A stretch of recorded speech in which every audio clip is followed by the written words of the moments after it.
qu'on va faire dans la vidéo d'aujourd'hui, ça va être de se dire, je vais essayer de créer le contenu qui va bien, en partant finalement de zéro, et surtout comment est-ce que je vais organiser l'importance des mots-clés à l'intérieur de ma page. Parce que je ne peux pas décemment utiliser tous les mots-clés et pouvoir les substituer les uns aux autres. Il y a des mots-clés importants qu'il faut que j'ai utilisés rapidement et qu'il faut que j'ai utilisé le plus tôt possible et le plus haut possible sur ma page, et certains mots-clés que je peux me permettre d'utiliser de manière un peu moins importante.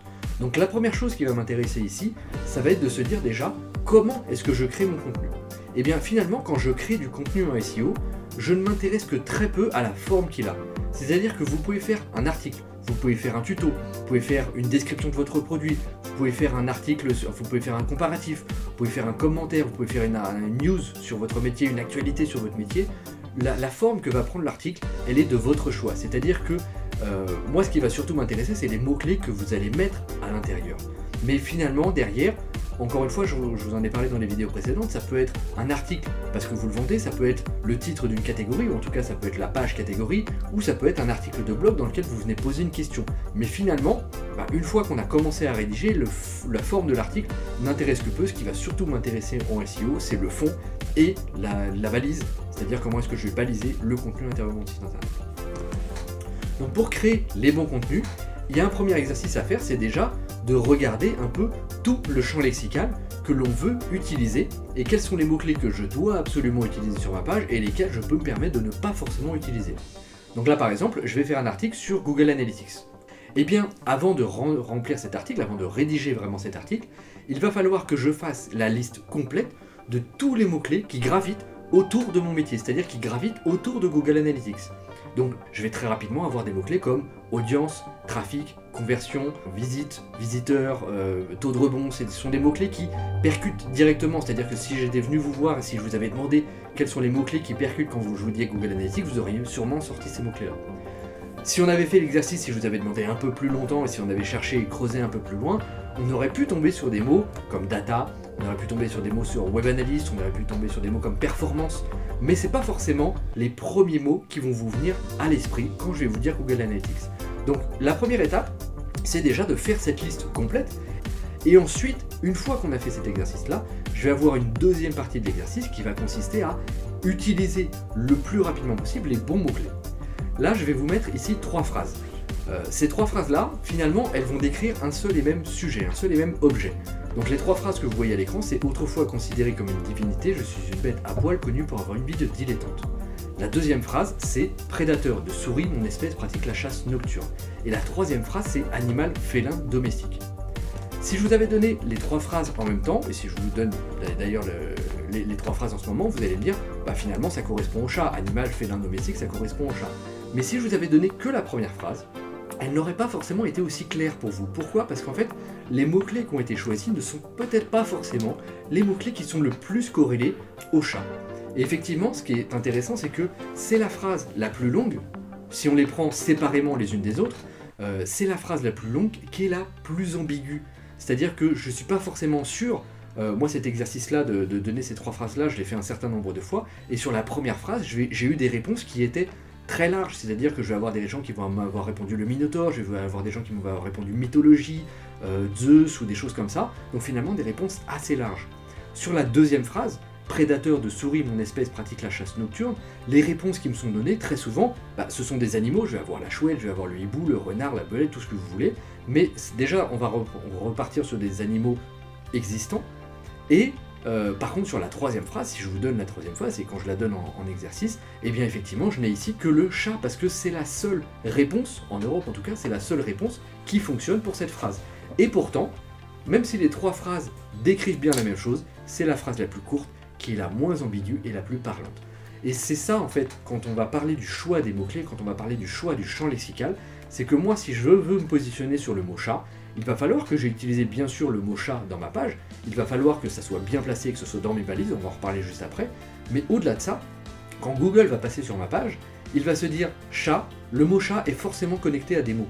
Il est forcément connecté à animal, félin, domestique, prédateur, souris, chasse nocturne, et en fait, il va faire comme ça des espèces de cercles de mots de plus en plus proches ou de moins en moins proches du mot-clé qui m'intéresse. Et plus j'aurai utilisé de mots-clés proches de mon expression principale, et plus je pourrai prétendre à avoir un contenu de bonne qualité et pouvoir prétendre au moteur de recherche que regarde, j'ai bien couvert le sujet.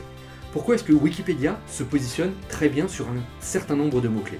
C'est parce qu'en fait, quand ils font un article, ils vont commencer directement par mettre le mot-clé qui nous intéresse, et derrière, il va associer ce mot-clé-là très rapidement à tous les mots qui sont très proches, tout le champ lexical le plus proche possible, et ensuite, surtout, il va avoir couvert l'ensemble du sujet. Donc je ne vous demande pas forcément à vous de faire des articles tels que Wikipédia de 2000, 3000, 5000 mots à chaque fois que vous faites un article, mais il y a plusieurs études qui sont sorties et qui ont expliqué qu'effectivement, les articles qui se placent le mieux sont souvent les articles les plus longs, qui vont faire jusqu'à 2000 à 3000 mots. Donc à vous de trouver un peu l'équilibre entre 500 mots, je vous ai dit un peu dans les vidéos précédentes, 400 à 500 mots pour commencer vraiment à s'amuser à optimiser un article, jusqu'à 2000 à 3000 mots pour vraiment avoir couvert l'ensemble du sujet et devenir le Wikipédia, donc il y a un arbitrage à trouver entre les deux. Mais effectivement, même au-delà de ça, c'est que je ne vais pas forcément écrire des kilomètres juste pour avoir écrit, en disant voilà j'ai écrit beaucoup, j'ai 3000 mots, mon concurrent n'en a que 1000 donc je suis forcément meilleur que lui. C'est que même dans la façon de rédiger, il va falloir venir choisir les bons mots. Et si je prends les 3 phrases que je vous ai données et que je les donne à Google, on va regarder un peu les résultats qui nous sont fournis. La première phrase, autrefois considérée comme une divinité, je suis une bête à poil connue pour avoir une vie de dilettante, et bien cette phrase-là, les résultats de Google, sont des résultats à base de parchemin, à base de vieux écrits. Pourquoi? Très simplement parce que Google a pris la phrase que je lui ai donnée et il a regardé le premier mot. Parce que si c'est le premier mot, c'est forcément le plus important. Donc le premier mot qui vient dans ma phrase, c'est le mot autrefois. Donc s'il regarde autrefois, et en plus après il y a divinité, autrefois divinité, on peut très facilement partir sur de vieux écrits. Donc c'est pour lui difficile de trouver la bonne réponse qui m'intéresse ici. Sur la deuxième phrase, prédateur de souris, mon espèce pratique la chasse nocturne, on voit déjà que les résultats de Google sont un poil plus précis parce qu'il a découvert que là je voulais plutôt parler d'animaux et d'animaux existants. Et je vais lui donner des points supplémentaires parce que la réponse que j'attendais qui était le chat est un peu plus présente dans les réponses. Et on voit qu'il, même si la phrase est plus courte, il la comprend de mieux en mieux et pour ma requête, la requête que je souhaitais, il la comprend de mieux en mieux. Et sur ma troisième phrase, animal, félin, domestique, qui est la phrase la plus courte, qui ne comprend que 3 mots, et bien là, effectivement, mes 3 mots ont été tellement bien choisis que Google va me trouver 3/4 de bonnes réponses, sans aucun problème, sans avoir utilisé mon expression principale. Donc voilà un peu la façon dont il va falloir rédiger. Je ne mets pas tous les mots dans le même panier, je secoue en me disant, voilà, je vais utiliser tous les mots, peu importe l'ordre. C'est qu'il faudra que je me pose sérieusement la question, quels sont les mots-clés qui sont ultra importants, que je ne peux pas ne pas avoir dans mon contenu, et quels sont les mots-clés dont je peux me passer, ou vraiment je vais les utiliser si j'ai un contenu qui va être extrêmement long. Et donc, rédiger mes articles, ça veut aussi dire se poser des bonnes questions. Parce que rédiger un article juste pour rédiger et se positionner en SEO, c'est sympa, mais finalement, si vous avez des visiteurs qui ne convertissent pas derrière, ça fait du curieux sur mon site internet, c'est bien, mais c'est pas forcément ça qui va faire vivre mon entreprise. Donc la question que vous devez vous poser, c'est une fois que j'ai terminé de rédiger mon article, c'est déjà est-ce que mon article répond à la question? Ça c'est très important, c'est de vous dire effectivement j'avais une question à la base, j'ai demandé par exemple l'utilisateur, si je reprends mon exemple précédent sur comment percer un mur en béton, je me pose la question à la fin de mon article, oui j'ai mis tous les mots-clés qui m'intéressaient, mais est-ce que j'ai vraiment répondu à la question de l'utilisateur? La deuxième question, c'est est-ce qu'il y a un call to action?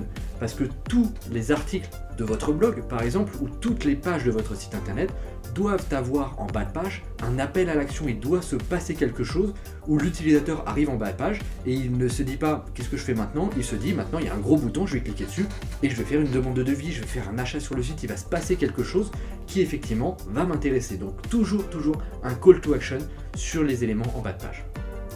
Ensuite, normalement c'est une question qu'on s'est posée au préalable, mais on va se poser la question aussi sur quels mots-clés je vais pouvoir ranker, sur quels mots-clés je vais pouvoir me positionner avec cette page-là. Est-ce que je pourrais pas utiliser dans la liste de long train que j'ai fait auparavant certains mots-clés supplémentaires pour essayer de me positionner aussi dessus? Oui, je me suis bien positionné sur ordinateur portable gaming, mais peut-être que je pourrais utiliser aussi des noms de jeux vidéo pour essayer de me placer sur cette longue traîne supplémentaire. Donc je pourrais peut-être rajouter un élément supplémentaire. Et le dernier point, ça va être est-ce que le contenu couvre bien le sujet, c'est-à-dire est-ce que j'ai bien utilisé l'ensemble des mots-clés, est-ce que j'ai bien utilisé l'ensemble de mon champ lexical, et est-ce que je suis sûr d'avoir couvert tout mon sujet? Est-ce que j'ai pas fait un article sur le chat sans utiliser animal, félin ou domestique? En fait, le but de tout ça, c'est d'avoir toujours du contenu pertinent à donner au moteur de recherche.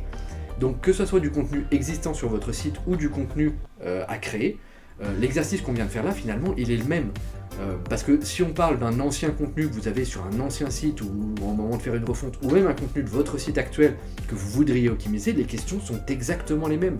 Je veux me positionner sur un mot-clé, quels sont les éléments de ce mot-clé, quels sont les éléments du champ lexical de ce mot-clé que j'ai utilisé déjà dans la page, que je n'ai pas encore utilisé dans la page, et y a-t-il une hiérarchisation à faire dans ces contenus-là pour mettre les mots-clés les plus importants directement dans un contenu. Donc en fait, là j'en ai beaucoup parlé pour les contenus manquants, mais c'est exactement la même chose pour l'optimisation de contenus existants sur votre site.